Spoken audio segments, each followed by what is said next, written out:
सारे बच्चे आईएएस बनते हैं, जिनमें से बहुत अच्छा अनुपात उन बच्चों का है जो SC ST कैटेगरी से, OBC कैटेगरी से होते हैं।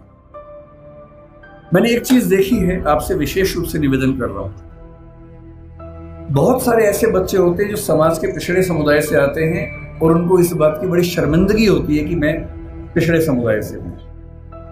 उनको आरक्षण मिलता है, वो IAS बनते हैं, IPS बनते हैं, और IAS IPS बनने के बाद कोशिश करते हैं कि उनकी वो पहचान खत्म हो जाए कि वो पिछड़े समुदाय से हैं और वो किसी उच्च समुदाय के व्यक्ति से शादी ब्याह करके अपने आप को वहां एक्सेप्ट करवा ले किसी तरह से, ऐसी उधेड़-बुन में लग जाते हैं।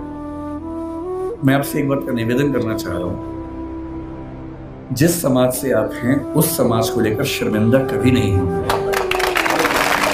एकदम नहीं होना। आप सिविल सेवक बनेंगे, नेता बनेंगे, पुलिस वाले बनेंगे, जज बनेंगे, जो भी बनेंगे, आपकी मुख्य जिम्मेदारी संविधान के प्रति है, अपने दायित्वों के प्रति है, एकदम ठीक बात है, उसमें कोई कोताही करनी भी नहीं चाहिए। पर ध्यान रखना है, आरक्षण के पीछे का मूल तर्क क्या है। आप सोच के देखिए कि इस देश में कुल नौकरियां अगर मैं मान लूं केंद्र में, तो 1 लाख के आसपास, जिनमें SC समाज की 15,000 के आसपास होंगी। SC समाज की कुल आबादी अगर हम देखें, इस समय 16% से ऊपर आबादी है। अगर 150 करोड़ दिमाग में रखने या 140 करोड़ रखे तो 23 करोड़ के आसपास आबादी दलित समाज की या SC समाज की भारत में। 23 करोड़ में से अगर 15,000 लोग नौकरी पा लेंगे, क्या इससे दलित समाज की आर्थिक स्थिति बेहतर हो जाएगी? नहीं होगी, वो तो 15,000 की होगी। तो आरक्षण क्यों दिया जाता है? आरक्षण का उद्देश्य ये नहीं है कि लोग अमीर हो जाए, वो तो 15,000 होंगे।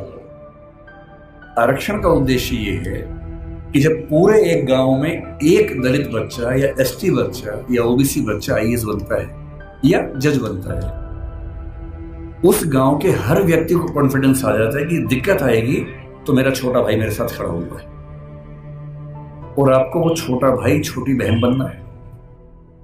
जिस दिन आप सफल हो जीवन में, आपके समाज ने बहुत आहुति दी है आपकी सफलता में, और आप जिंदगी भर भी उनकी मदद करेंगे तो अपना उधार चुका नहीं पाएंगे।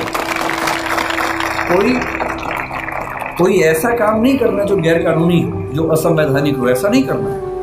अपनी नौकरी की हदों में रहना है, अपने नियमों का पालन करना है। लेकिन जैसे आप IAS बनेंगे, आपके परिवार में कोई संकट में होगा, आप उसकी हेल्प करेंगे ही करेंगे।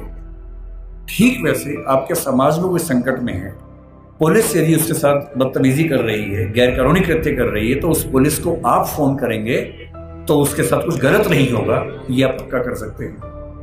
अंबेडकर साहब से सीखना चाहिए कि मैं जिस पृष्ठभूमि से हूं उस पर शर्माना नहीं है। अगर वो पीछे की स्थिति है तो उससे लड़ना है, और अपने साथ साथ अपने पूरे समाज को मुख्य धारा में लाने के लिए टेढ़ी चोटी का जोर लगाना है। ये सीखना। तो पहली बात सीखनी है पढ़ाई, दूसरी बात सीखनी है अपने समाज का साथ देना, पीछे कोई भी हट सकता है।